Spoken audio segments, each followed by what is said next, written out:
Avec nous sur le plateau de France 24, Trifon Kinké Moulumba, bonjour. Bonjour madame. Vous êtes le ministre chargé des relations avec le Parlement. Ma première question, monsieur le ministre, votre réaction sur la libération de ce militant des droits de l'homme et son arrestation également? Écoutez, je ne suis pas de la nerf. Ce que je peux dire, c'est que voilà, un compatriote qui a été détenu pour raison certainement d'enquête et qui retrouve la liberté, je me réjouis de cela. D'autres restent encore détenus, comme Fred Bauma, Yves Makombala. La Commission européenne, l'Union européenne demande sa libération. Quelle est votre réaction? Écoutez, ils sont en train de mettre la justice, et je pense que la justice doit être faite. Il faut attendre que la justice dise ce qu'elle doit dire en ce qui concerne ces personnes-là.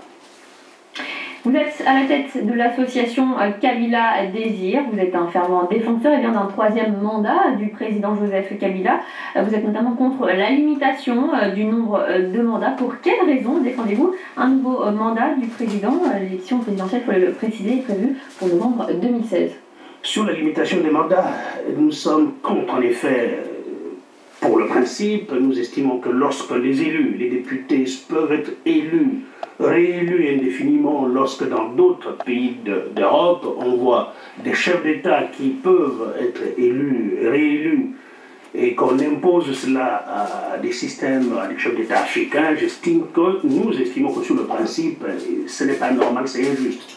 Maintenant, ce qui est vrai au niveau des Kabila Désir, nous estimons que le Congo a envie de la paix, le Congo a envie de la stabilité, le Congo a envie de la prospérité et que la paix, les guerres qu'on a connues ne sont pas derrière nous, elles sont devant nous. La paix, la stabilité, la prospérité, bien c'est Kabila qui porte tout cela.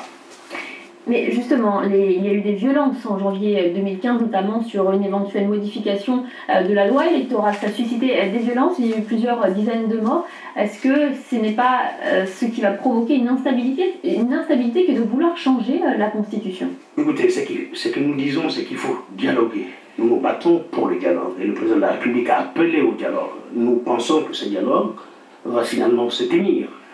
Alors, quand vous me dites qu'il y a eu des violences, oui, il y a eu des manifestations dans certaines rues de Kinshasa. On en a vu des images sur vos médias. Je ne pense pas que c'était la réalité de ce qui s'est passé effectivement à Kinshasa. Vous avez été, vous, médias internationaux, les premiers à dénoncer une manipulation. Vous êtes à la tête, vous voulez revoir le mode de scrutin, passer d'un mode de scrutin direct à un mode indirect, c'est-à-dire désigné par les membres du Parlement. Pourquoi cela?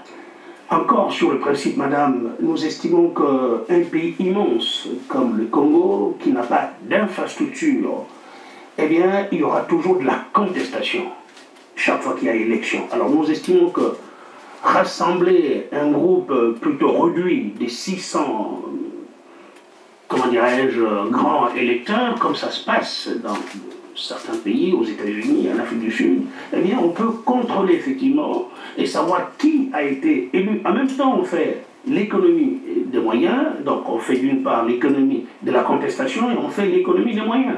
Voilà, c'est simplement une question de principe.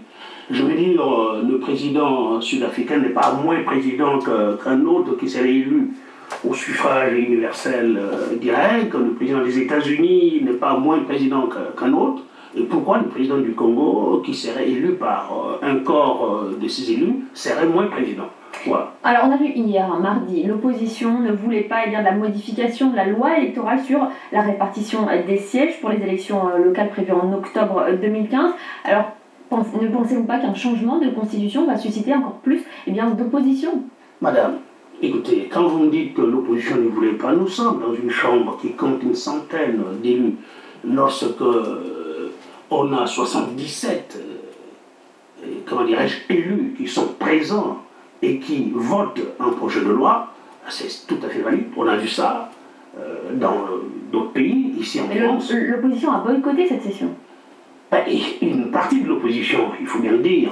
Le président Kengo porte l'opposition. Il est là, c'est lui le président de la Chambre haute. Il est là, il a ses élus à lui. Il a le président Kengo aussi des élus au niveau, enfin je veux dire des membres au niveau du gouvernement. Donc c'est une partie de l'opposition. Et quand vous voyez aussi ce qui se passe au sein de l'opposition, on se pose bien des questions quant à savoir qui est opposition, qui n'est pas opposition. Donc voilà, c'est ça le problème. Monsieur le ministre, quelle est la position de Joseph Kabila sur une éventuelle troisième candidature? Il ne s'est jamais prononcé jusqu'à ce jour. Mais je pense que le mois venu, il se prononcera. Mais le problème, c'est de savoir qu'est-ce que le pays, son pays veut. Aujourd'hui, comme je l'ai dit, tout un vent est en train de pousser en train de s'exprimer pour la paix. Il s'était exprimé dans une interview accordée à Jeune Afrique en 2007. Il avait promis qu'il n'irait pas, il ne brillerait pas un troisième mandat. Madame, il peut l'avoir dit. Je n'étais pas à cette interview. Mais je veux dire, le Congo compte plus que Kabila. Si le Congo aujourd'hui exprime l'envie de le voir poursuivre son œuvre, je pense que Kabila ne s'appartient pas. C'est au Congo de dire nous voulons de vous et continuer, poursuivre votre œuvre. Je veux dire, son mot à lui importe peu, ce qui importe, c'est le pays. Merci Monsieur le Ministre, merci Trifon Kintié Moulumba d'avoir été sur le plateau de France 24.